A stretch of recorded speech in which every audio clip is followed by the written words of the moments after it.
Bienvenue dans l'émission Saveurs divines. Cette bonne nouvelle du royaume sera prêchée dans le monde entier pour servir de témoignage à toutes les nations. Alors viendra la fin. Ce pain céleste vous est présenté par Immaculée Niraneza.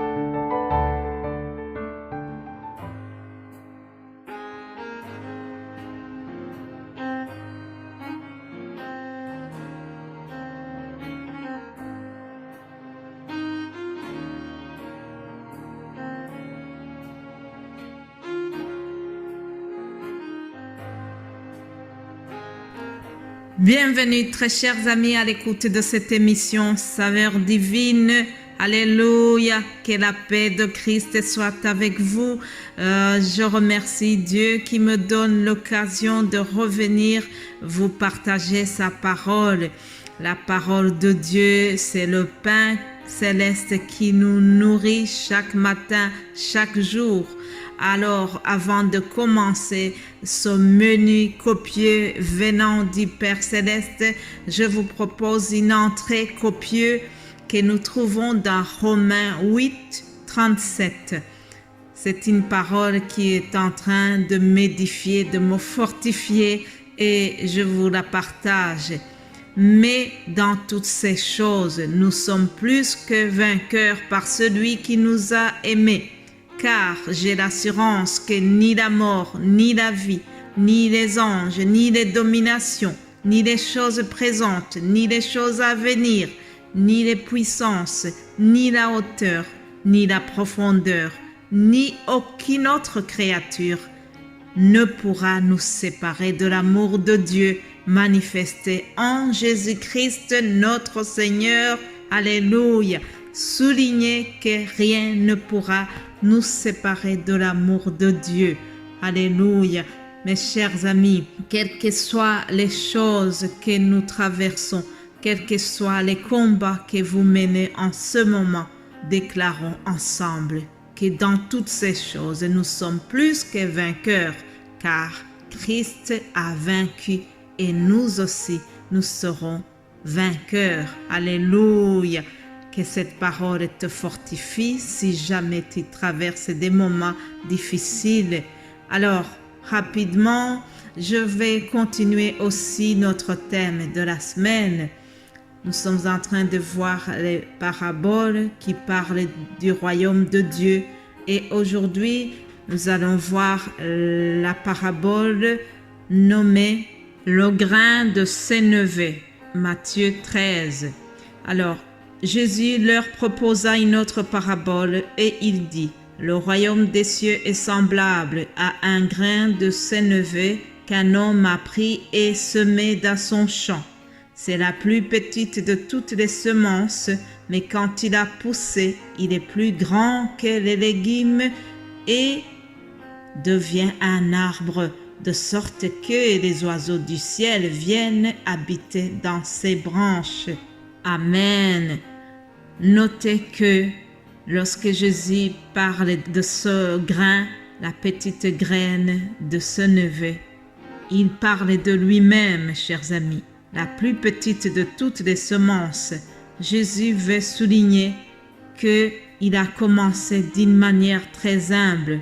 Son ministère public a commencé avec 12 personnes seulement.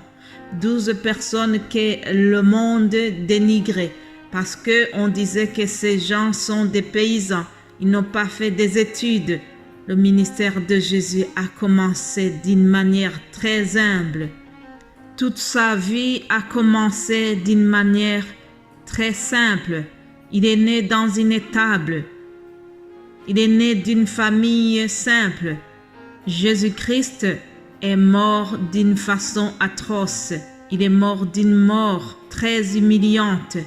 La crucifixion était réservée à des personnes qui ont fait des crimes abominables. C'était une humiliation de voir que Jésus-Christ s'est laissé crucifier. D'ailleurs, plus tard, l'apôtre Paul y fait allusion en disant « Nous prêchons Christ crucifié ».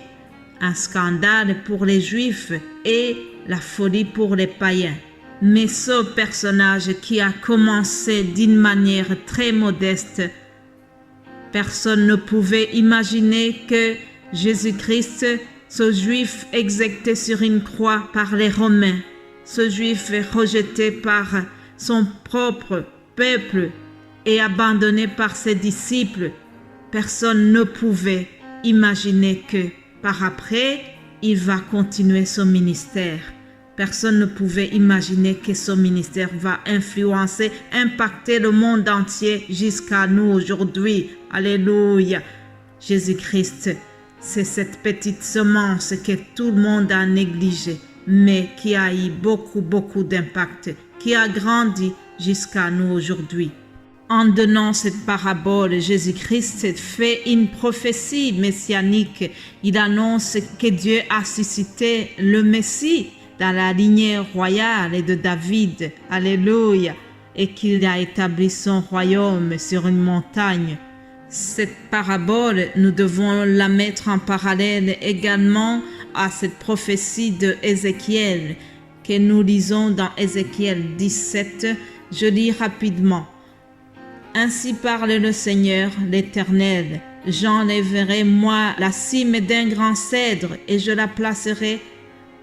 J'arracherai du sommet de ses branches un tendre rameau et je le planterai sur une montagne haute et élevée. Je le planterai sur une haute montagne d'Israël. Il produira des branches et portera du fruit. Il deviendra un cèdre magnifique. Les oiseaux de toute espèce reposeront sous lui. Tout ce qui a des ailes reposera sous l'ombre de ses rameaux. Et tous les arbres des champs sauront que moi, l'Éternel, j'ai abaissé l'arbre qui s'élevait et j'ai élevé l'arbre qui était abaissé, que j'ai desséché l'arbre vert et j'ai fait verdir l'arbre sec. Moi, l'Éternel, j'ai parlé et j'agirai. Alléluia. Ça, c'est une prophétie que Ézéchiel a donnée, mais il parlait déjà de Jésus-Christ qui viendra. En effet, Jésus-Christ est venu. Il a été planté sous une haute montagne d'Israël. Oh, il a produit des branches. Alléluia. Il a produit des branches puisque nous aussi, nous faisons partie de ces branches. Alléluia. Cette prophétie d'Ézéchiel que j'ai mis en parallèle avec la parabole du grain de sénévé, on lit dans cette prophétie que les oiseaux de toutes sortes reposeront sur lui. Dans notre parabole aussi, on lit les oiseaux de toutes sortes du ciel viennent habiter dans ses branches. Ça veut dire quoi? Ça signifie que Jésus-Christ est la source de bénédiction pour tout le monde, les Juifs et les non-Juifs, même si au départ, il était pour les Juifs, mais ça a été étendu à tout le monde. Alléluia. Vous et moi, nous pouvons nous abriter sur Jésus, nous pouvons nous reposer en lui et il nous invite lorsqu'il dit: venez à moi, vous tous qui êtes fatigués et chargés, et je vous donnerai du repos. Prenez mon joug sur vous et recevez mes instructions, car je suis doux et humble de cœur, et vous trouverez le repos pour vos âmes. Alléluia. Viens à Jésus si tu es fatigué, cher ami. Voilà, viens si tu es fatigué, si tu n'en peux plus, Jésus te donne le repos. Jésus, c'est l'ombre où nous pouvons nous abriter sous une grosse chaleur comme celle-ci. Ici en Belgique, chers amis, nous traversons des grosses chaleurs, la canicule terrible, mais Jésus-Christ, c'est notre ombre où nous pouvons nous abriter. Alléluia. Passez une excellente journée, chers amis. Je vous souhaite vraiment de vous reposer sous un abri sûr que Jésus-Christ. Alléluia. Que Dieu vous bénisse abondamment. Amen.